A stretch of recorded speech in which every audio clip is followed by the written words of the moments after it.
चलिए स्टार्ट करते हैं आज का क्लास। तो लास्ट क्लास में हम लोगों ने रासायनिक अभिक्रिया की दर को प्रभावित करने वाले कारक देखे थे। ठीक है, उसके बाद उस अभिक्रिया में जो आपका रासायनिक साम्य की स्थिति में जो साम्य स्थिरांक क्या होता है। ठीक है, साम्य स्थिरांक के लिए K/K1 का जो फॉर्मूला है उसको प्रूव किए थे। उसके बाद हम लोगों ने क्या देखा था, उसके बाद देखा था हम लोगों ने यहीं तक ही देखा था शायद तक, है ना। साम्य स्थिरांक देखा था, उत्क्रमणीय अभिक्रिया, अनुत्क्रमणीय अभिक्रिया इत्यादि सभी चीजों को हम लोगों ने पढ़ लिया था। आज की क्लास में हम लोगों बेसिक जो है जो रासायनिक साम्य है, ठीक है, कौन सा आपका रासायनिक साम्य। अभी हम लोगों ने देखा था रासायनिक अभिक्रिया की दर को प्रभावित करने वाले कारक, ठीक है, जिसमें हम लोगों ने 4-5 चीजें पढ़ी थी। एक था होता है आपका ताप, सांद्रण, दाब, उत्प्रेरक की स्थिति, ठीक है, उत्प्रेरक की स्थिति हो गई। और क्या चीज है, 2 चीज और पढ़े थे हम लोगों ने, क्षेत्रफल, पृष्ठ का क्षेत्रफल और विलयन की प्रकृति इत्यादि चीजों से क्या होता है आपका रासायनिक साम्य प्रभावित होता है, सॉरी रासायनिक अभिक्रिया की दर प्रभावित होती है। अब हम लोगों ने क्या पढ़ा था, उत्क्रमणीय अभिक्रिया में जब अग्र अभिक्रिया की दर और पश्च अभिक्रिया की दर क्या हो जाती है, बराबर हो जाती है, या फिर अभिकारकों का सांद्रण या उत्पाद का सांद्रण जब इक्वल हो जाता है तो उस स्थिति को हम लोग क्या बोलते हैं, रासायनिक साम्य की स्थिति, ठीक है, केमिकल इक्विलिब्रियम की स्थिति बोलते हैं। अब जब रासायनिक साम्य की स्थिति होती है तो रासायनिक साम्य को भी तो कोई प्रभावित कर सकता है, जैसे रासायनिक अभिक्रिया की दर को प्रभावित कर रहा है तो रासायनिक साम्य को भी कोई प्रभावित कर सकता है। तो इसमें भी याद रखिएगा सांद्रण, ताप और दाब ये 3 चीजों से प्रभावित होता है, ठीक। और इस सिद्धांत को किसने दिया था, रासायनिक साम्य को प्रभावित करने वाले कारक या उत्क्रमणीय अभिक्रिया में रासायनिक साम्य को प्रभावित करने वाले कारक में 3 चीजों को सांद्रण, ताप और दाब ये बताया था आपके ली सातेलिए ने, ठीक है। इसी को बोला जाता है ली सातेलिए का सिद्धांत। अगर आपसे एग्जाम में पूछ लिया जाए कि ली सातेलिए का सिद्धांत क्या है, ठीक है, ली सातेलिए के सिद्धांत से आप क्या समझते हैं, या डायरेक्ट पूछ लिया जाए कि रासायनिक साम्य को प्रभावित करने वाले कारक कौन कौन से हैं, तो उसमें आप बताइएगा ताप, दाब और सांद्रण, ठीक है। चलिए अब देखते हैं हम लोग कि ली सातेलिए के सिद्धांत के अनुसार क्या क्या होता है, ठीक।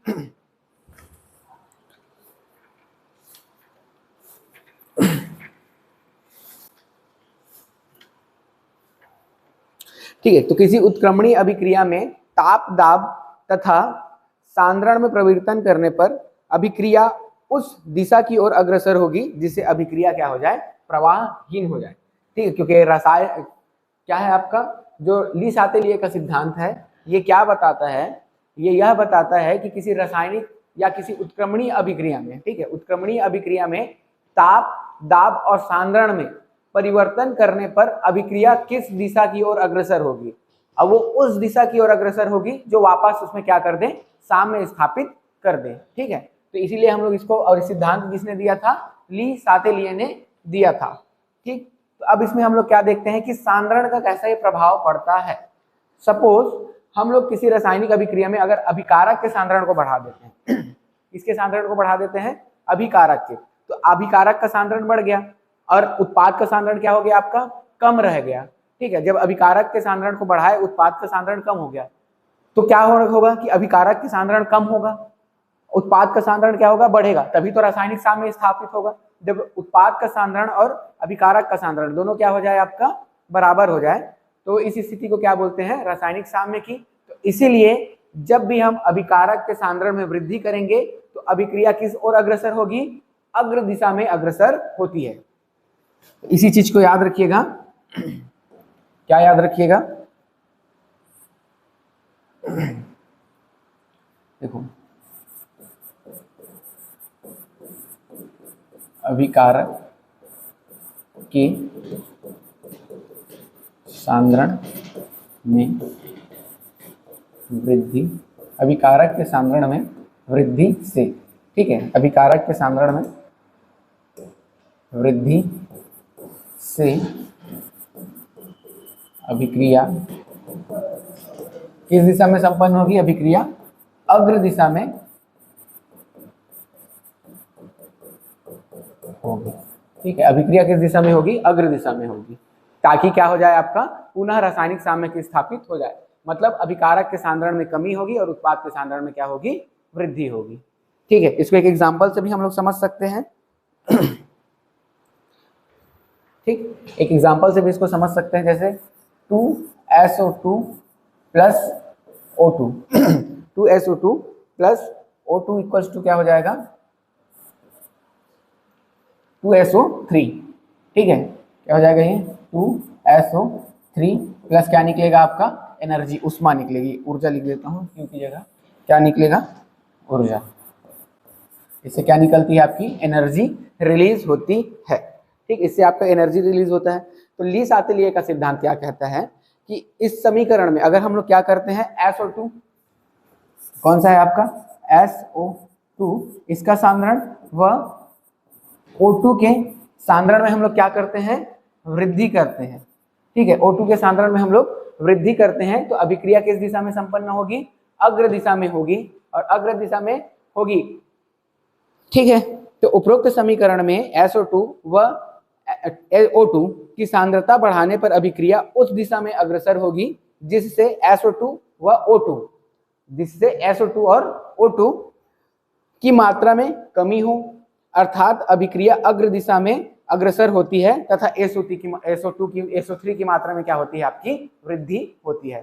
तो यह हमेशा याद रखिएगा कि ये ली सातलिए का सिद्धांत आपको क्या बताता है कि किसी उत्क्रमणीय अभिक्रिया में ताप, दाब और सांद्रण का प्रभाव क्या होगा, अभिक्रिया की दिशा क्या होगी। ठीक है, इसी चीज को बताते हैं। ठीक, दूसरा चीज पढ़ते हैं हम लोग दाब का। ठीक है, देखो दाब में क्या होता है, जनरली हम लोग देखते हैं गैसीय अवस्था में जब हम लोग अभिक्रिया के दाब को बढ़ाते हैं तो क्या होता है, अभिक्रिया की दर क्या हो जाती है आपकी बढ़ जाती है। देखे थे ना अभिक्रिया की दर में क्या करते थे, जब भी हम लोग दाब बढ़ाते थे, ठीक है, दाब को जब हम लोग बढ़ाते तो अभिक्रिया की दर क्या हो जाती थी आपकी बढ़ जाती थी। अब वो किस वजह से बढ़ती थी, क्योंकि उसके अणु पास पास आ जाते थे, पास पास आने की वजह से उसमें क्या हो जाती थी प्रभावी टक्करों की संख्या बढ़ जाती थी, इसलिए वो आपका अभिक्रिया की दर भी बढ़ जाती थी। लेकिन उत्क्रमणीय अभिक्रिया में रासायनिक साम्य की स्थिति में उत्क्रमणीय अभिक्रिया में क्या होता है, ठीक है, उत्क्रमणीय अभिक्रिया में क्या होता है कि जब हम लोग दाब बढ़ाते हैं, अभिक्रिया का दाब बढ़ाते हैं, तो अभिक्रिया किस दिशा में संपन्न होगी इसको बताते हैं। ठीक है, उत्क्रमणीय अभिक्रिया क्योंकि दोनों दिशाओं में होती है। अब दाब देखो जनरली क्या होता है, जो नॉर्मल अभिक्रिया है वो केवल एक दिशा, अनुक्रमणीय अभिक्रिया एक दिशा में होती है। तो उस स्थिति में आप क्या किए, दाब को बढ़ाए तो अभिक्रिया क्या होगी, अभिक्रिया की दर बढ़ जाती है। लेकिन रासायनिक साम्य या फिर उत्क्रमणीय अभिक्रिया में क्योंकि अभिक्रिया दोनों दिशा में होती है, तो आप दाब बढ़ाओगे तो अभिक्रिया किस दिशा में होगी ये अपने को पता है क्या, नहीं पता है। ठीक है, वो तो अग्र भी हो सकती है, पश्च भी हो सकती है। तो इसके लिए ली सातलिए ने बताया है कि अगर अभिकारकों में अणुओं की संख्या अधिक है और उस केस में अगर हम लोग दाब बढ़ाते हैं तो अभिक्रिया अग्र दिशा में संपन्न होगी। ठीक है, अगर अभिकारक में अणुओं की संख्या ज्यादा है, ठीक है, अभिकारक में अणुओं की संख्या क्या है आपकी ज्यादा है, उस स्थिति में हम लोग दाब बढ़ाते हैं तो अभिक्रिया पश्चिम दिशा में संपन्न होगी। ठीक, और अगर तीसरी बात याद रखिएगा, जब अभिकारक में अणुओं की संख्या और उत्पाद में अणुओं की संख्या तीनों क्या हो आपका बराबर हो, तो उस केस में क्या होगा, न दाब का कोई प्रभाव ही नहीं पड़ेगा। ठीक है, ये तीन चीजें याद रखिएगा उत्क्रमणीय अभिक्रिया के केस में। ठीक है, पहला चीज क्या याद रखिएगा, जब अभिकारक में अणुओं की संख्या क्या हो, जैसे इस एग्जांपल से समझते हैं इसको हम लोग। ठीक है, एक एग्जांपल से समझिए, N2 प्लस, हाँ, अभिकारक के सांद्रण में वृद्धि कर देंगे। तो अभिकारक के सांद्रण में अगर वृद्धि करोगे तो अभिकारक के सांद्रण में वृद्धि करो तो अभिक्रिया किस दिशा में संपन्न होगी, अग्र दिशा में संपन्न होगी। अगर आप उत्पाद के सांद्रण में वृद्धि, तो उत्पाद के सांद्रण में कैसी वृद्धि करोगे, वो तो उत्पाद के सांद्रण में तभी, हाँ, वो प्रोडक्ट होता है। हाँ, तो आप किसमें कर सकते हो, अभिकारक के सांद्रण में, जैसे SO2 और O2 के सांद्रण में आप क्या कर दिए वृद्धि कर दोगे, तो इससे क्या होगा, अभिक्रिया अग्र दिशा में होगी, और अग्र दिशा में होगी तो क्या होगा, SO3 की अधिक मात्रा बनेगी। ठीक है, SO3 की अधिक मात्रा बनेगी। अब देखो दाब क्या बोलता है, अब इससे क्या बनेगा आपका 2HNO3, ये अमोनिया बनता है। ठीक है, ये क्या बनता है आपका अमोनिया बनता है। अब देखो इधर देखो जरा, देखो इसमें कितने अणु हैं, एक है अणु तो एक है ना N2, और इसमें कितने हैं, 3 हैं। तो टोटल अभिकारक में अणुओं की संख्या कितनी हो गई, 4 हो गई, और उत्पाद में अणुओं की संख्या कितनी है, 2। इधर क्या है आपका 4 है, इधर कितना है आपका 2 है। अगर मैं इस केस में दाब बढ़ाता हूं तो अभिक्रिया किस दिशा में संपन्न होगी, अग्र दिशा में होगी, क्योंकि उत्पाद में अभी अणुओं की संख्या कितनी है 4 है और उत्पाद में कितनी है 2 है। तो जब भी इस केस में जब अभिकारक में अणुओं की संख्या ज्यादा उत्पाद में अणुओं की संख्या कम हो तो अगर अब मैं दाब बढ़ाऊंगा तो अभिक्रिया किस दिशा में संपन्न होगी, तो ये अग्र दिशा में होगी। किस दिशा में होगी ये, अग्र दिशा में। ठीक, हाँ मैं नोट्स प्रोवाइड कर दूंगा ना, ठीक है नोट्स का प्रोवाइड कर दूंगा। ठीक, दूसरा देखिएगा PCl5, ये जब टूटा तो क्या बच जाएगा आपका PCl3 प्लस Cl2। ठीक है, बताओ इसमें अणुओं की संख्या, अभिकारक में अणुओं की संख्या कितनी है, 1 है। एक क्या है इसमें, एक यौगिक भी बोल सकते हो, और इधर कितना है 1 और 2 है। तो इस केस में अगर मैं क्या करता हूं, दाब बढ़ाता हूं तो क्या हो जाएगा, अभिक्रिया पश्चिम दिशा में संपन्न होगी। इस केस में अभिक्रिया क्या होगी आपकी, अच्छा इधर ज्यादा जाएगा, पीछे जाएगा। हाँ, तो इस केस में अगर मैं दाब बढ़ाता हूं, ये बनता ऐसे है, लेकिन अगर मैं दाब बढ़ाऊंगा ना, अगर मैं इस अभिक्रिया में दाब बढ़ाया तो ये और ये क्रिया करके वापस ये बना लेगा। ठीक है,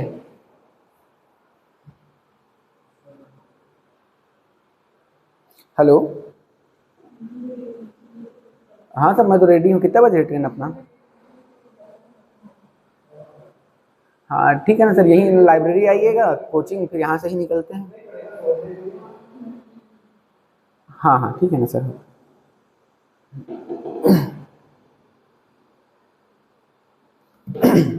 ठीक है, तो ये हो गया पश्चिम दिशा में संपन्न होगी, समझ आया ना।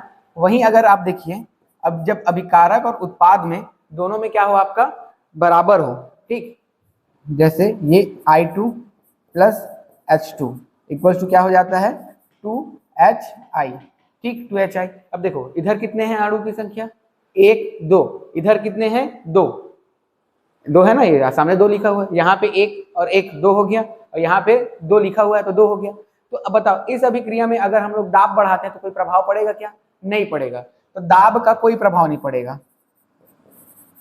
दाब का कोई प्रभाव नहीं पड़ेगा। ठीक है, तो दाब का क्या होगा, कोई प्रभाव नहीं पड़ेगा, सीधी बात। ठीक है, अब देखो ये समझ आ गया सांद्रण, ये क्या, अब दाब समझ आ गया। अब देखते हैं ताप। देखो किसी रासायनिक अभिक्रिया में ना 2 प्रकार का होता है, रासायनिक अभिक्रिया 2, तो दाब को कोई प्रभाव नहीं पड़ेगा, कितना भी दाब बढ़ा लो, वो अग्र या पश्चिम जिस दिशा में होना रहेगा उसी दिशा में होगा, कोई प्रभाव नहीं पड़ेगा। ठीक है, अब तीसरा चीज याद रखो, जो अभिक्रिया होती है वो 2 टाइप की होती है, एक होता है उष्माशोषी अभिक्रिया और एक होता है उष्माक्षेपी अभिक्रिया। उष्माशोषी अभिक्रिया क्या होता है, वह रासायनिक अभिक्रिया जिसमें अभिकारक से उत्पाद बनने पर ऊर्जा की आवश्यकता होती है या उष्मा की आवश्यकता होती है, उसे अभिक्रिया को क्या बोलते हैं, उष्माशोषी। और ऐसी रासायनिक अभिक्रिया जिसमें क्या होता है, उष्मा उत्सर्जित होती है, उसको हम लोग क्या बोलते हैं, उष्माक्षेपी अभिक्रिया। तो देखो उष्मा जो क्षेपी अभिक्रिया है उसमें अगर आप ताप बढ़ाओगे, उष्माक्षेपी अभिक्रिया में अगर आप ताप बढ़ाओगे तो वो पश्चिम दिशा में संपन्न होगी, और उष्माशोषी अभिक्रिया में अगर आप ताप बढ़ाओगे तो अभिक्रिया अग्र दिशा में संपन्न होगी। भाई उष्माशोषी है मतलब उसको क्या है, ताप या उष्मा की जरूरत है, तो अगर आप उसको उष्मा दोगे तो वो अग्र दिशा में संपन्न होगी। ठीक है, लेकिन कोई अभिक्रिया क्या है आपका उष्माक्षेपी है, वो तो ऑलरेडी क्या कर रहा है, हीट को और निकाल रहा है और उसको आप और ऊर्जा दे रहे हो और उसके ताप को बढ़ा रहे हो, तो अग्र दिशा में होगी क्या, नहीं, वो पश्चिम दिशा में हो जाएगी। तो बस एक याद रखिएगा, ताप बढ़ाने पर, ताप बढ़ाने पर, ठीक है, ताप बढ़ाने पर 2 केस हो सकता है, एक क्या हो सकता है उष्माशोषी और एक क्या होता है आपका उष्माक्षेपी। ठीक है, उष्माशोषी और उष्माक्षेपी। तो उष्मा जो शोषी है, ठीक है, उष्माशोषी है, उसमें अगर हम लोग ताप बढ़ाते हैं तो अभिक्रिया किस दिशा में होगा आपका, अग्र दिशा में होगा। और उष्माक्षेपी है, अगर इसमें ताप बढ़ाते हैं तो ये क्या होगा आपका पश्चिम दिशा में होता है। ठीक है, उष्माक्षेपी है तो ये क्या होगा आपका पश्चिम दिशा में होगा। बस ये चीजें आप याद रखिएगा।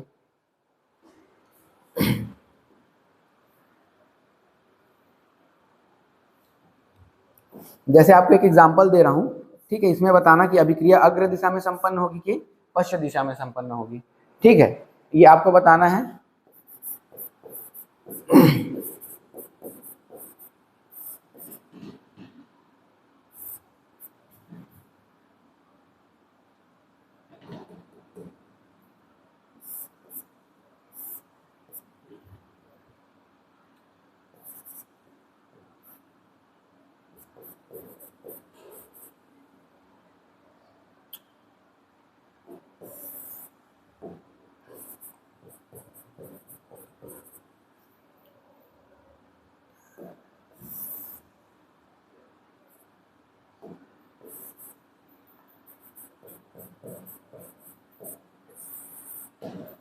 बताओ, अगर इस अभिक्रिया में मैं ताप बढ़ाता हूं तो अभिक्रिया किस दिशा में होगी?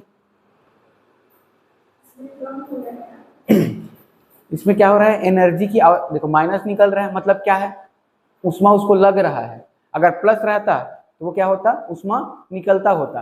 तो बताओ इस अभिक्रिया में ये क्या कैसी अभिक्रिया है, ये उष्मा शोषी अभिक्रिया है, क्योंकि उसको हीट लग रही है, तो ये क्या है, उष्मा शोषी अभिक्रिया है। इस केस में अगर मैं ताप बढ़ाता हूं तो अभिक्रिया क्या होगी, अग्र दिशा में संपन्न होगी। क्योंकि यहाँ पे माइनस क्यू लिखा हुआ है, माइनस क्यू क्या क्यों शो करता है, आपका हीट, मतलब उसको क्या चाहिए, एनर्जी चाहिए, अब उसको एनर्जी उष्मा चाहिए। ठीक है, इस अभिक्रिया में माइनस लग रहा है, अगर प्लस लिख देता तो वो उष्मा छेपी होता। ठीक है, उष्मा निकल रहा है और माइनस लिखा हूं तो इस प्रोडक्ट वाले साइड में, अगर इस वाले साइड में लिखता उसी को प्लस क्यू करके तो उष्मा की आवश्यकता को दर्शाता।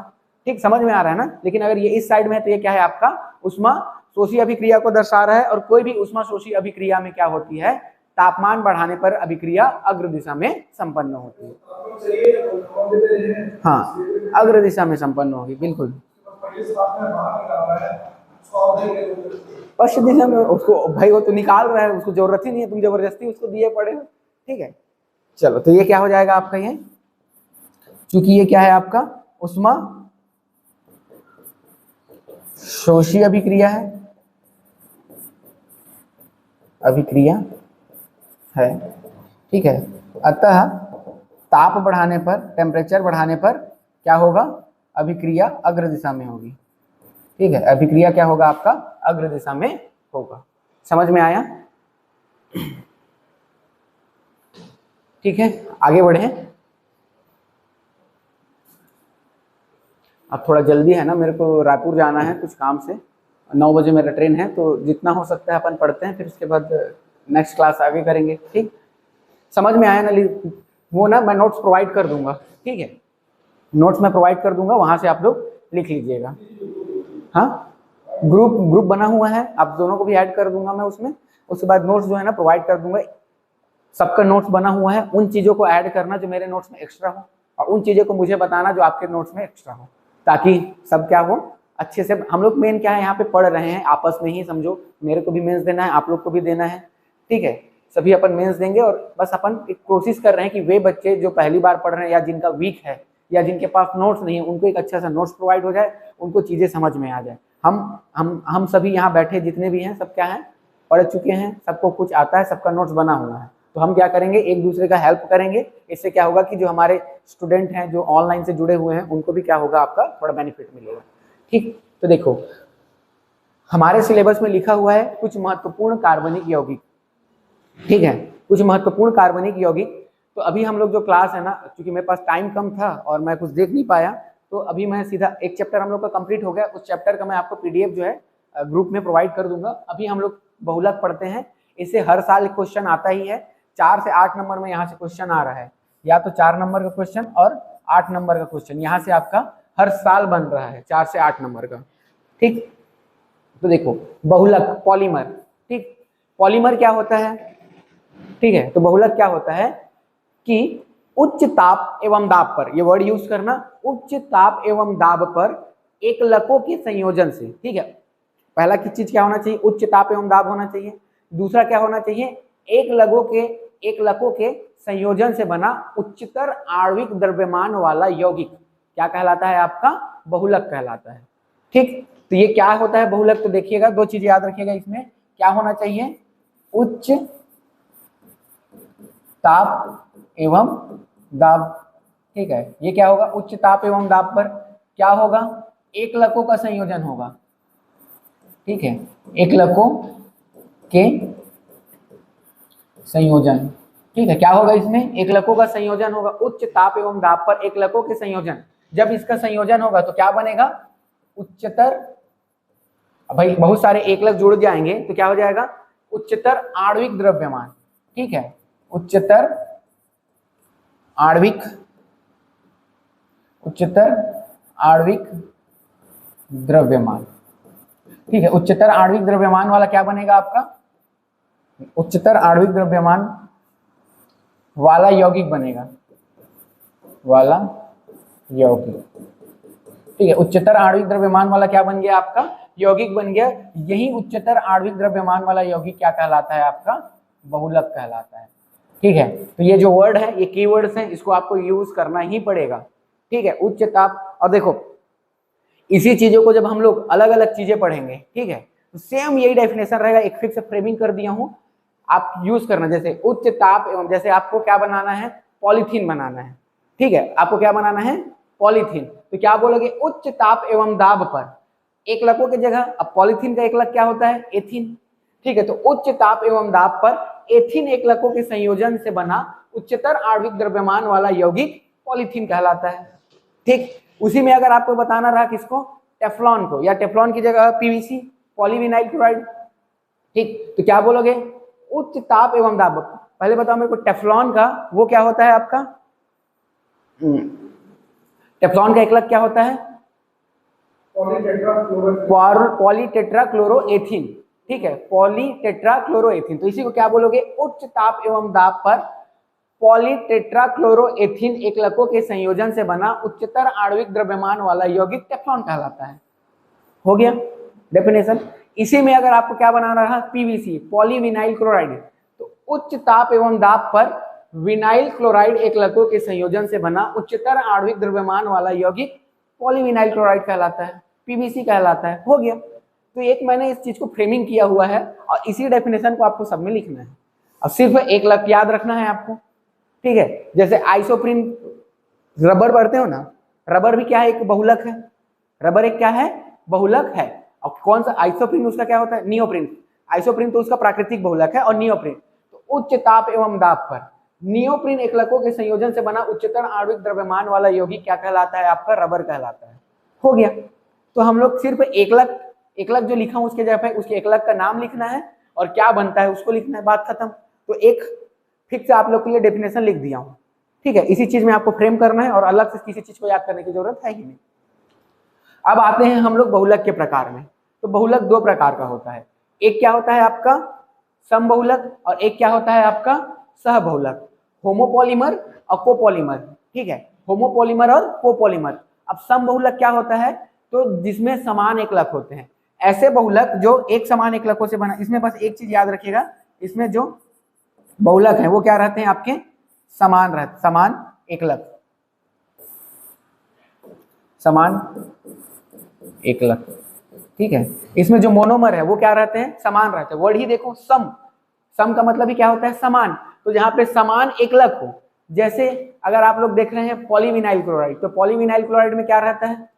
विनाइल क्लोराइड एकलक, पूरा विनाइल क्लोराइड के एकलकों से मिलकर बनता है। पॉलीथीन में क्या रहता है? एथीन, तो एथीन एथीन के मिलने से ही बनता है, ठीक है। वैसे ही अगर हम लोग देखें किसको? टेफ्लॉन को, टेफ्लॉन में क्या होता है? पॉलीटेट्राफ्लोरोएथीन, तो वो पूरा पॉलीटेट्राफ्लोरोएथीन से ही मिलकर बना रहता है। तो इन सभी चीजों से मिलकर वो सिर्फ समान एकलकों से बना रहता है, तो वो क्या कहलाता है आपका? समबहुलक, ठीक है। उसके बाद क्या आता है? यहाँ पे एक सहबहुलक। इसमें क्या रहता है? भिन्न भिन्न प्रकार के एकलक रहते हैं, भिन्न भिन्न प्रकार के एकलक, ठीक है। इसमें क्या रहता है आपका? भिन्न भिन्न प्रकार के एकलक रहते हैं। बस इन्हीं चीजों को लिखना है। तो ऐसे बहुलक जो एक ही प्रकार के एकलकों से मिलकर बनते हैं समबहुलक कहलाते हैं। ऐसे बहुलक जो भिन्न भिन्न प्रकार के एकलकों के संयोजन से बना होता है क्या कहलाता है आपका? समबहुलक कहलाता है। और अच्छा सा बड़ा वाला डेफिनेशन लिखोगे तो इसमें लिख लेना, उच्च ताप एवं दाब पर एक समान एकलकों के संयोजन से बना उच्चतर आणविक द्रव्यमान वाला यौगिक समबहुलक कहलाता है। और क्या लिखोगे, उच्च ताप एवं दाब पर भिन्न भिन्न प्रकार के एकलकों के संयोजन से बना उच्चतर आणविक द्रव्यमान वाला यौगिक क्या कहलाता है, आपका सहबहुलक कहलाता है। ऐसे भी आप डेफिनेशन लिख सकते हो, आपके ऊपर है, मैंने एक फ्रेमिंग करके आपको दे दिया है, आप उसमें जमा जमा के हर बहुलक का डेफिनेशन बना सकते हो। ठीक, तो देखो इसका एग्जाम्पल देख सकते हो आप लोग, उदाहरण देखो। ठीक है, समबहुलक के उदाहरण क्या होते हैं, आपका पॉलीथीन देखे हो, पॉलीथीन। ठीक, एक क्या होता है आपका पीवीसी, पॉलीविनाइल क्लोराइड। ठीक है, पूरा पाइप वाइप सब इसी से बना रहता है, पीवीसी। और एक क्या आता है आपका टेफ्लॉन।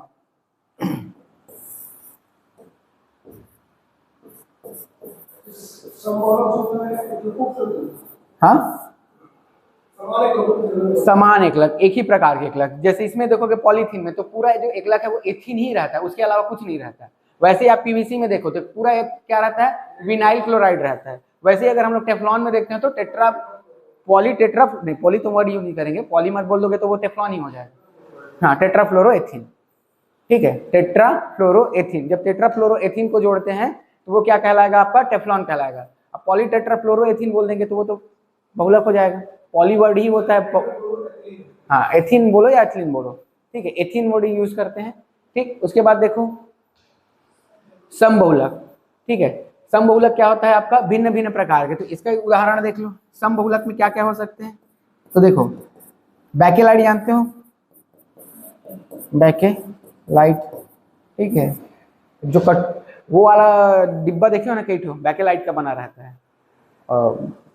कई ठो प्लास्टिक का जो डिब्बा है ना वो बैकेलाइट का बना हुआ रहता है, उसको ऐसे तोड़ोगे पट से टूट जाता है, थोड़ा वीक टाइप से रहता है, प्लास्टिक का टाइप से दिखता है लेकिन वो थोड़ा वीक रहता है, बैकेलाइट हो गया। इसी में देखो नायलॉन 66,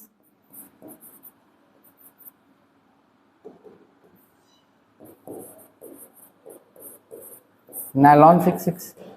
और क्या हो सकता है, एक हो गया बैकेलाइट, एक हो गया आपका नायलॉन 66, और डेक्रॉन लिख सकते हो, डेक्रॉन बोलते हैं, टेफ्लॉन, डेक्लॉन। चलो इसको छोड़ो, ये वर्ड याद नहीं आ रहा है। ठीक है, ये दो एग्जांपल लिख देना इनफ है। ठीक, तो ये क्या हो गया आपका समबहुलक और सहबहुलक। ठीक है, चलो आगे देखें, ये समझ आ गया। चलो आगे बढ़ते हैं हम लोग। अब देखो बहुलक का प्रकार। ठीक है, अब बहुलक को ना, बहुलकों का वर्गीकरण ये आया था 2022 में, 8 नंबर में आया था। मैंने इसी तरीके से इसको जमा के लिखा था, मेरे को 8 में 7 नंबर मिला था। ठीक है, तो मैं बता दे रहा हूँ कि इसी तरीके से आप भी जमा के, इस तरीके से नहीं, मैं आपको नोट्स प्रोवाइड करूंगा, उस तरीके से मैंने जमा के उसको लिखा था। हर प्रकार के क्लासिफिकेशन लिखा था, 8 नंबर में आया था, 8 में 6 या 7 नंबर मिला था, 6 से नीचे नहीं मिला था और 7 से ऊपर नहीं मिला था, एग्जैक्ट याद नहीं आ रहा है मेरे को, या 6 या 7 नंबर मिला था। ठीक है, तो अच्छा लिखा होगा तब तो मिला था। ठीक, तो उसी में पूछा था एकलकों के प्रकार या एकलकों के वर्गीकरण। देखो उत्पत्ति के आधार पर जो एकलक होते हैं वो 2 प्रकार के होते हैं, एक क्या होता है आपका प्राकृतिक एकलक और एक क्या होता है आपका कृत्रिम एकलक। तो जो प्राकृतिक प्रदत्त बहुलक है, सॉरी प्राकृतिक बहुलक क्या हो जाएगा, ये प्रकृति से ही मिलेंगे, प्राकृतिक प्रदत्त बहुलक होते हैं। ठीक है, ये प्राकृतिक प्रदत्त बहुलक होते हैं और इसको क्या होता है, इसे प्रयोगशाला में बनाया जाता है। ठीक है, इसे क्या होता है, जो कृत्रिम बहुलक है इसे प्रयोगशाला में कृत्रिम रूप से बनाया जाता है, कृत्रिम रूप से बनाया जाता है। ठीक है, कृत्रिम रूप से बनाया जाता है। जैसे अगर हम लोग क्या बात करें, प्राकृतिक बहुलकों की बात करें तो प्राकृतिक बहुलक में क्या क्या हम लोग जानते हैं। तो एक आप डेली पढ़ते रहते हो कि प्रोटीन चाहिए, प्रोटीन, तो प्रोटीन क्या है आपका प्राकृतिक बहुलक है। इसी में अगर हम लोग देखें स्टार्च, ये भी क्या है आपका प्राकृतिक बहुलक है। इसी में देखिए हम लोग क्या माल्टोज, ये भी प्राकृतिक बहुलक है।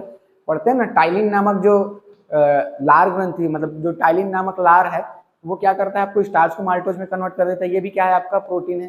काइटिन आपका प्रोटीन है, प्रोटीन वो भी क्या होता है आपका प्राकृतिक प्रोडक्ट होता है। इसमें रबर जो होता है वो 2 प्रकार का होता है, एक जो आइसोप्रिन से बना रहता है वो नेचुरल रबर होता है, मतलब बनाते तो रबर को 2 प्रकार से लेकिन वो एकलक हो जाएगा। तो इसमें प्रोटीन, स्टार्च, माल्टोज इत्यादि याद रख सकते हो। और इसमें क्या रख सकते हो कृत्रिम में, तो वही आपका नायलॉन हो गया, नायलॉन। ठीक है, पीवीसी, पॉलीविनाइल क्लोराइड, टेफ्लॉन और आपका पॉलीथीन। ये सब क्या है आपका कृत्रिम बहुलक है, इनको सबको प्रयोगशाला में बनाया जाता है। तो उत्पत्ति के आधार पर हो गया। आगे बढ़े हम लोग, इतना तो समझ आ गया होगा, ठीक है। चलो आगे बढ़ते हैं। अब देखो जो कृत्रिम बहुलक है वो कैसे होते हैं, संश्लेषित होते हैं। भाई उनको कहाँ से बनाते हैं हम लोग, प्रयोगशाला में। तो ये है ना वो दो प्रकार का होता है संश्लेषित बहुलक। एक होता संश्लेषण के आधार पर ये योगात्मक और संघनन बहुलक। एक होता है आपका क्या योगात्मक बहुलक और एक होता है आपका संघनन बहुलक, ठीक है। तो योगात्मक बहुलक क्या होता है, योगात्मक बहुलक कुछ नहीं होता है। पहली बात ये समान एकलकों से मिलकर बना रहता है, ठीक है। अब वो अलग अलग से मिलकर भी बन सकता है। संघनन बहुलक क्या होता है, अलग अलग एकलकों से मिलकर बनेगा, एक चीज। दूसरी बात ये होता है कि इसमें हेलो, हाँ सर ये मैं वैसे क्लास ले रहा हूँ, क्लास छूटेगा फिर 5 मिनट में छोड़ता हूँ सर, फिर चलते हैं, ठीक है। हाँ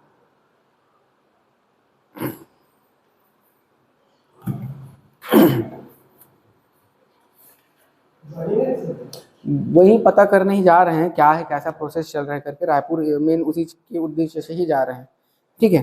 तो देखो ये सब दोनों मानव निर्मित ही होते हैं ना। संश्लेषण मतलब होता है ऐसे बहुलक जिसको हम लोग संश्लेषण से बनाते हैं। तो पहली बात याद रखिएगा ये समान एकलकों से बनता है, समान एकलकों, ठीक है। ये समान एकलकों से बनता है और ये किससे बनता है आपका भिन्न भिन्न एकलकों से।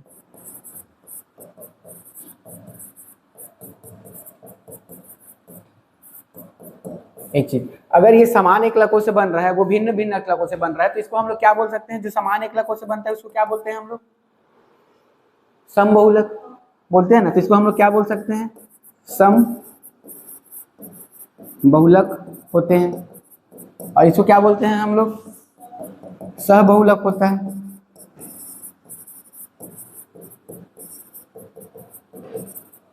ठीक है, सहबहुलक होता है। अब देखो इसमें क्या होता है योगात्मक मतलब जुड़ रहे हैं और संघनन मतलब वो संघनित हो रहे हैं, ठीक है। तो इसमें याद रखना जो योगात्मक बहुलक है, ठीक है, उसमें क्या होता है आपका कोई भी बाई प्रोडक्ट नहीं निकलता है। जब एक लकों का संयोजन होता है तो कोई भी बाई प्रोडक्ट नहीं निकलता है, ठीक है। इसलिए इसको क्या बोलते हैं योगात्मक बहुलक।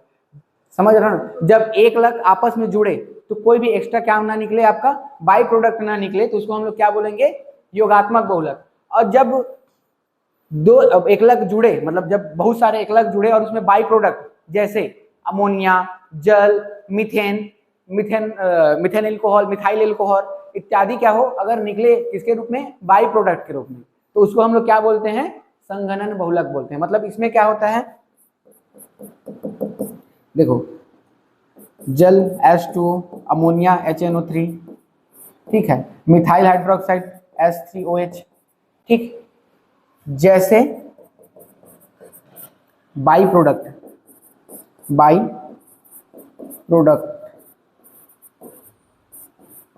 नहीं निकलता है, ठीक। इसमें याद रखिएगा H2O, ठीक है, अमोनिया HNO3 और मिथाइल एल्कोहल जैसे बाई प्रोडक्ट निकलते हैं,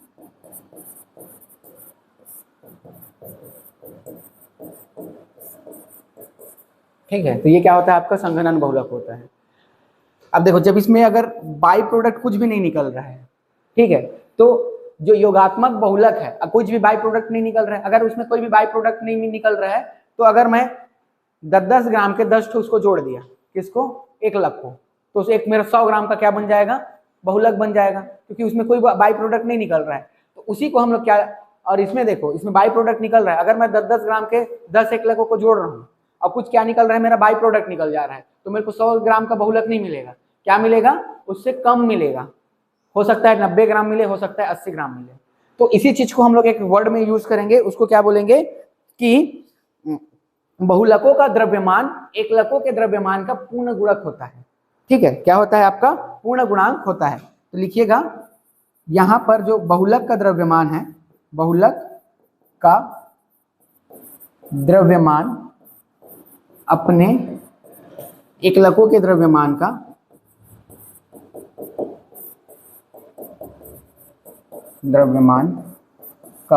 क्या होता है आपका पूर्ण गुणक होता है।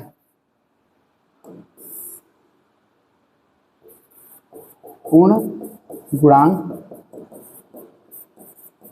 होता है। क्या होता है ये आपका अपने एकलकों के द्रव्यमान का पूर्ण गुणांक होता है। वहीं अगर हम लोग इसका बात करें तो ये होगा क्या, तो यहाँ पे नहीं होता है लिख देना, ठीक है, वर्ड वही सब चीज को लिखना और नहीं होता है लिख देना, ठीक है। बहुलकों का द्रव्यमान अपने एकलकों के द्रव्यमान का पूर्ण गुणक नहीं होता है, पूर्ण गुणांक नहीं होता है। बाकी सबको सेम लिखना और उसको लिखना पूर्ण गुणांक नहीं होता है। समझ में आया? ठीक, बस हो गया, ये थोड़ा सा बस कर लेते हैं, फिर बाकी सबको कल पढ़ाऊंगा। ठीक, अच्छी अच्छी चीज को पढ़ेंगे। अगर इसमें घुस गए हैं ना तो पूरा बहुला को कंप्लीट करेंगे। फिर उसके बाद अगले 3 में हम लोग क्या कर लेंगे, कुछ महत्वपूर्ण कार्बनिक यौगिक में जैसे मिथाइल एल्कोहल, एथिल एल्कोहल, हर चीज को हम लोग अच्छे से पढ़ेंगे।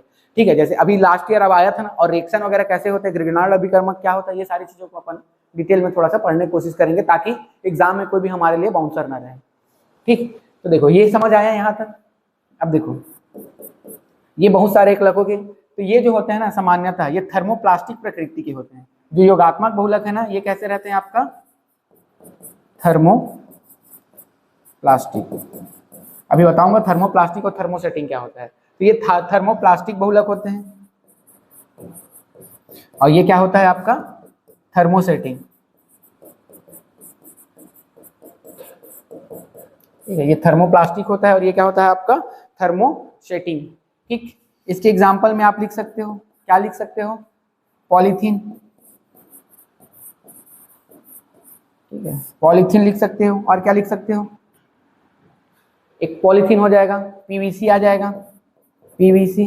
अब देखो कहाँ कहीं भी यूज किए हैं ना हम लोग, क्या होता है आपका समबहुलक, तो जितने भी समबहुलक है उसको लिख सकते हो, पॉलीथीन, पीवीसी, टेफ्लॉन। ठीक, वैसे इसके एग्जांपल क्या लिख सकते हो आप, बेकेलाइट और नायलॉन 66। ठीक, याद हुआ?